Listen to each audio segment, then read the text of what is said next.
இயேசு கிறிஸ்துவின் நாமத்தினாலே இந்த மாலை நேரத்திலே உங்களை அன்போடு விட வாழ்த்துகிறேன்.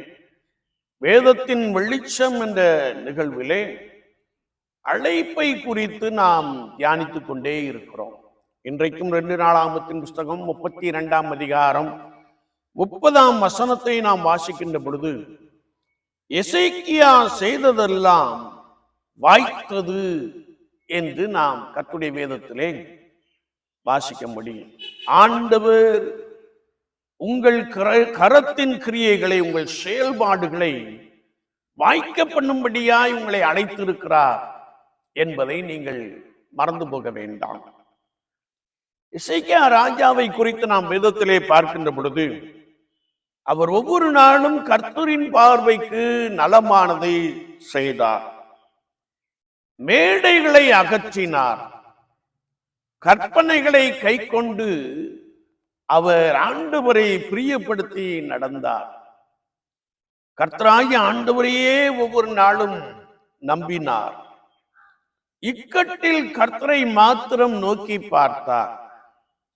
எனவே எசேக்கியா ராஜாவுக்கு மிகுதியான ஐஸ்வர்யமும் கனமும் உண்டாயிற்று. திரளான ஆஸ்திகள் இருந்தது. திரளான மந்தைகள் பெருகின. அவன் செய்தவற்றை எல்லாம் ஆண்டவர் வாய்க்க பண்ணினார் என்று நாம் வேதத்திலே மிக தெளிவாக அறிந்து கொள்ள முடியும். என்னை கேட்டுக்கொண்டிருக்கிற என் அன்பு சகோதரனே, சகோதரியே, உன் கைகளின் பிரயாசங்கள், உன் வியாபார ஸ்தலங்கள், உன் பணிகள், உனக்குண்டான சம்பத்துக்கள் ஆசீர்வதிக்கப்பட வேண்டுமே என்றால், நீ ஒவ்வொரு நாளும் கர்த்தருடைய பார்வைக்கு நலமானதை செய்கிற ஒரு நபராக இருக்க வேண்டும். உனக்குள்ளே காணப்படுகிற மேடைகளை, பெருமை, அகந்தை, மனமேட்டிமை என்னும் மேடைகள் அகற்றப்பட வேண்டும். நீ கற்பனைகளின் வழியாய் ஓட வேண்டும்.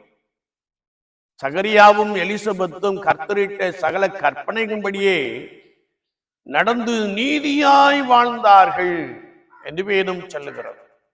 ஆண்டவர் ஒரு விசுவாசி அல்லது ஒரு கர்த்தருடைய ஜனங்கள் எப்படி நடக்க வேண்டும் என்பதை குறித்து கற்பனைகளின் மூலமாய் நமக்கு தெரியப்படுத்தி இருக்கிறார். கற்பனைகள் ஒன்றும் பாரமானவைகள் அல்லவே, அவைகள் நாம் கை கொள்ளக்கூடியதே என்பதை நாம் பரிசுத்த வேதாகமத்திலே வாசிக்க முடியும். எனவே நீங்கள் கற்பனைகளின்படி நடக்கின்ற பொழுது, ஒவ்வொரு நாளும் கர்த்தராகிய இயேசு கிறிஸ்துவையே சார்ந்து அவரையே நம்பி வாழுகின்ற பொழுது, இக்கட்டில், நெருக்கத்தில், ஆபத்தில் கர்த்தரையே நோக்கி கூப்பிடுகின்ற பொழுது, ஆண்டவர் உங்களுக்கு அனுகூலத்தையும் சகாயத்தையும் உண்டு பண்ண போதுமானவராக இருக்கிறார். வேதம் சொல்லுகிறது, எசேக்கியா சென்ற இடமெல்லாம் அவனுக்கு அனுகூலம் ஆயிற்று. ஏனென்றால் அவன் கர்த்தரையை நம்பி இருந்தான். எனவே ஆண்டவர் அவனுக்கு மிகுதியான ஐஸ்வர்யத்தை கொடுத்தார்.